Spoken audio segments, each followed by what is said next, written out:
जय श्री श्याम भक्तों, स्वागत है आपका हमारे YouTube चैनल और बाबा की उस पावन गाथा जहाँ एक भक्त जो है पूरी तरह से टूट चुका था और गिर चुका, तो खाटू श्याम बाबा ने उसके अंधकार के जीवन में दीपक का उजाला कैसे किया। तो आइए कहानी के माध्यम से। क्या आपने कभी सोचा है जब सब कुछ चला जाए, धन सम्मान रिश्ते, तब इंसान के पास क्या बचता है? कुछ लोगों के पास उस घड़ी में केवल आंसू होते हैं, लेकिन कुछ के पास होता है श्याम बाबा का नाम, और वही नाम अंधेरे में उम्मीद की। आज हम आपको एक ऐसे ही टूटे हुए इंसान की कहानी सुनाने जा रहे, जिसने सब कुछ खो दिया है, लेकिन उसने श्याम बाबा का विश्वास नहीं खोया, और फिर वही उसकी किस्मत बदलने का कारण बना। ये सिर्फ एक कहानी नहीं, ये उस कृपा का साक्षात प्रमाण है जो बाबा श्याम अपने भक्तों पर बरसाते हैं। तो चलिए डूबते हैं उस अमर कथा में, जहाँ है आंसू और आस्था और श्याम बाबा की चमत्कारिक प्रकाश भी। जब जीवन की राहों में कांटे भर जाएं, जब समय ऐसा आ जाए कि सब कुछ हाथ से फिसलता जाए, और जब उम्मीद घुटने टेकने लगे, तब भी यदि कोई एक नाम है तो उसे अंधकार में दीपक बनकर उभरता है, और वह हमारे खाटू श्याम बाबा का नाम। उनके चरणों में समर्पण और आस्था ही एक ऐसा अमोघ अस्त्र है जो मनुष्य को टूटने नहीं देता, चाहे वह कितना भी गिर चुका हो। आज की जो कथा आप सुनने जा रहे हैं, वह केवल किसी एक जीवन गाथा नहीं, उस चमत्कार की झलक है जो बाबा अपने भक्तों के लिए रचते हैं। और यह कहानी है माधवपुर गांव के रहने वाले रघुवंश, एक ऐसे सेठ की जो कभी आपने नगर का सबसे बड़ा व्यापारी, जिसने दरवाजों पर रथों की कतार लगी रहती थी, जिसकी हवेली में उत्सव का माहौल होता था, जिसके दान से कई गरीब की रोटी बनती थी, लेकिन जिसने जीवन में एक समय ऐसा भी देखा जब उसके पास खुद के लिए 2 रोटियां जुटाना भी, और तब सारे सहारे छूट गए, जब रिश्ते दूर हो गए, जब धन प्रतिष्ठा सम्मान सब हवा हो गया, तब भी उन्होंने एक नाम नहीं छोड़ा। तो रघुवंशी लाल जी का नाम पूरे राज्य में सम्मान के साथ लिया जाता था। वह केवल एक सफल व्यापारी नहीं थे, बल्कि अत्यंत धार्मिक प्रवृत्ति। हर दिन सूरज निकलने से पहले उठकर अपने घर के श्याम मंदिर में दीपक जलाते थे, और घंटों श्याम बाबा की मूर्ति के सामने बैठकर भजन करते थे और अपनी पूजा में डूब जाते थे। हर फागुन में वे अपने पूरे परिवार के साथ पैदल घाटू धाम की यात्रा करते थे, और बाबा के चरणों में झुककर अपने जीवन के हर सुख दुख को समर्पित कर आते थे। वे कहते थे, यह सब जो है बाबा की कृपा है। धन मान प्रतिष्ठा सब पर समय कभी एक जैसा नहीं रहता है। नियति जब परीक्षा लेती है तो वह सब कुछ छीन लेती है, ताकत, साधन और कभी कभी अपनों का साथ भी। ऐसे ही कुछ हुआ रघुवंशी लाल जी के साथ भी। पहले उनका एक जहाज समुद्र में डूबा, फिर एक के बाद एक सौदे टूटते गए, और अंत में उनके पास सबसे भरोसेमंद साझेदार बचा था, उसने भी उन्हें धोखा दे दिया।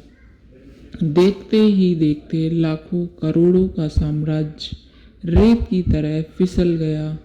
जिस गोदामों में कभी अनाज और वस्तुएं भरी रहती थी, वहां ताले लग गए। नौकर चाकर, घोड़े, रथ, हवेली सब बिक गया। वो सेठ जो कभी पगड़ी में घूमते थे अब सिर झुकाकर गलियों में पैदल चलते थे।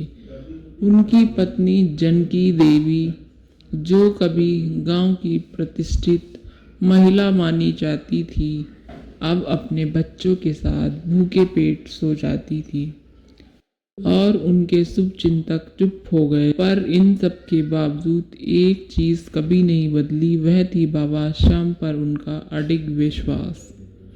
जब उनके पास ना तो घर था ना धन, बस एक छोटी सी पोटली में कुछ पुराने कपड़े, श्याम बाबा की एक तस्वीर और उनका प्रिय मृदंग जो सालों से उनकी भजन साधना का साथी था। हर दिन वे गांव से बाहर स्थित एक पुराने वीरान श्याम मंदिर में जाकर घंटों बैठते थे, मृदंग बजाते थे और आर्तनाद स्वर में श्याम बाबा के भजन गाते थे। हारे का सहारा बाबा श्याम हमारा। उनकी आवाज़ में इतना दर्द होता था कि राह चलते लोग रुक जाते थे, लेकिन यह दर्द विलाप नहीं था, यह भक्ति की गहराई। उन्होंने कभी शिकायत नहीं की थी।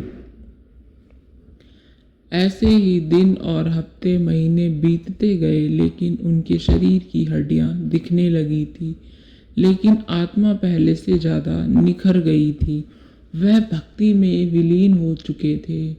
एक दिन वे मंदिर में अकेले बैठे हुए थे, मृदंग पर उंगलियां थिरका रहे थे और आंखें बंद कर बाबा का ध्यान कर रहे थे। उसी समय उनके मन में एक विचार आया, हे बाबा, जब धन था तब मैंने आपके चरणों में अर्पण किया, अब मेरे पास क्या है, मैं आपको क्या दूं। उसी पल उनकी आंखों से आंसू बहने लगे,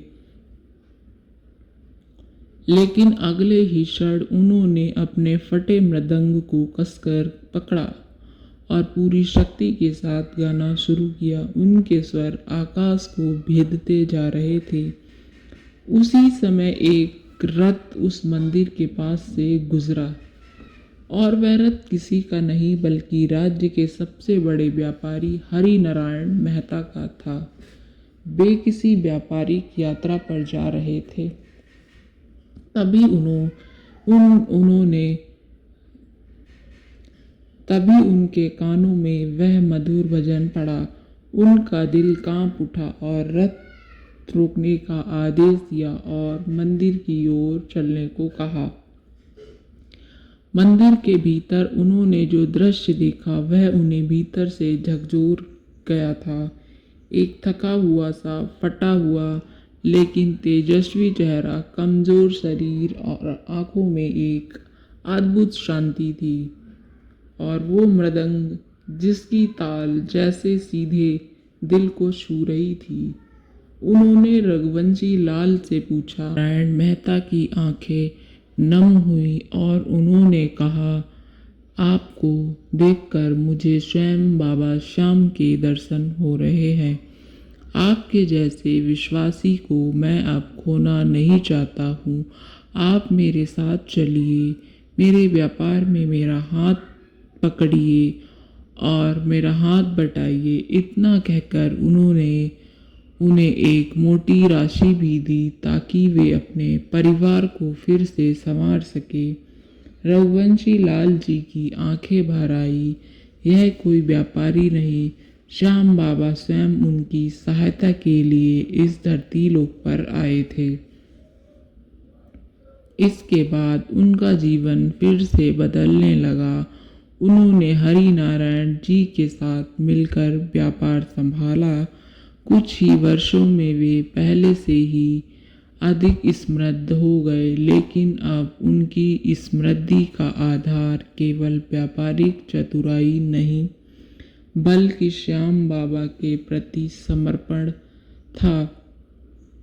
उन्होंने पूरे राज्य में श्याम मंदिर बनवाए, अनगिनत गरीबों की सहायता के लिए और हर जगह जगह जाकर बाबा श्याम का नाम का प्रचार और प्रसार किया। उनकी यह कथा आज भी माधवपुर के मंदिर में सुनाई जाती है और लोग कहते हैं उन्होंने उस माधवपुर गांव को बहुत ही भव्य और आश्चर्यजनक बना दिया था। जिन्होंने सब कुछ खोकर भी बाबा को नहीं छोड़ा, बाबा ने उन्हें सब कुछ लौटाकर वापस दे दिया था।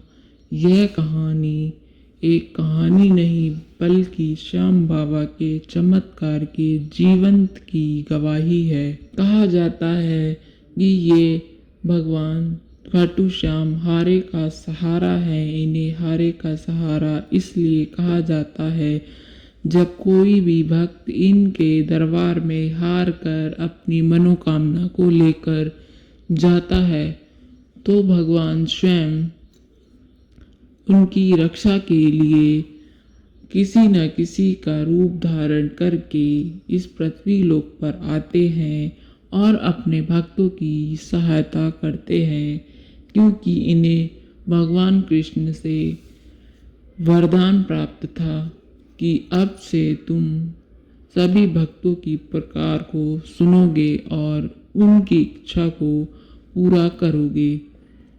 तो इस कहानी से हमें ये शिक्षा मिलती है कि जब हम जीवन की कठिन परिस्थितियों में होते हैं तो हमें एक इष्ट देव को याद रखना चाहिए, हारे के सहारे को।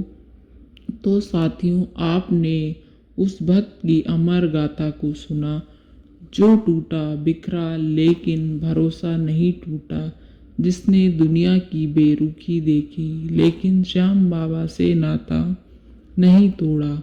जब उसके पास कुछ नहीं बचा तब भी उसके पास एक चीज थी, बाबा का, श्याम का नाम, और उसी नाम ने उसके जीवन की किस्मत बदल दी। यह कहानी सिर्फ माधवपुर के रघुवंशी लाल की नहीं, यह हर उस इंसान की कहानी है जो अंधेरे में भी श्याम बाबा की ओर देखता है, क्योंकि बाबा श्याम ना तो किसी को छोड़ते हैं ना किसी को खोने देते हैं। बस हमें उन्हें सच्चे दिल से पुकारना होता है। अगर आपने इस कहानी से कहीं ना कहीं कुछ नहीं सीखा तो आपको अपने जीवन की एक झलक देखनी पड़ेगी। तो इस वीडियो को उन तक ज़रूर पहुंचाएं जो आज टूटे हुए हैं, क्योंकि हो सकता है यह कथा उनके जीवन में नया उजाला लेकर आए। जय श्री श्याम। आपका